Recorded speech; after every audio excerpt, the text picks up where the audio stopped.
தைக்கும் போது balance wheel மட்டும் ரொம்ப டைட்டாக இருக்குது. ஆனால் நாங்கள் மோட்ரு போட்டு தைக்கும் போது ரொம்ப ஈஸியாக சுற்றுது. இது கரண்ட் இல்லாத டைம் நம்ம பெல்ட் போட்டு தைக்கும் போது வந்து ரொம்ப டைட்டாக இருக்குன்றப்ப ஒன்று இதுக்குள்ளே நூல் சிக்கியிருக்கும். நான் இதை கலட்ட தெரியாது, எனக்கு கலட்டினாலும் மாட்ட தெரியாது அப்படின்றவங்களுக்கு கேண்டில் பொருத்தி கரெக்டாக இந்த ரோப்பை வந்து நம்ம கலட்டி விட்டுறணும்.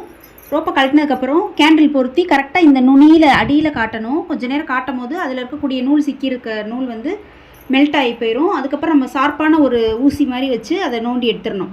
அடுத்து பார்த்திங்கன்னா இந்த இடத்துக்கிட்டையும் லூஸாச்சுன்னா மட்டும்தான் உள்ளே வந்து லூஸானா மட்டும்தான் இது ஸ்ட்ரக் ஆகும். அதே போல் நூல் சிக்கினா ஸ்ட்ரக் ஆகும். இது ஒரு காரணம். அடுத்து இந்த இடத்துல பார்த்திங்கன்னா இந்த ஸ்க்ரூ இருக்கு இல்லையா, இந்த இது வந்து லூஸ் ஆயிரும்.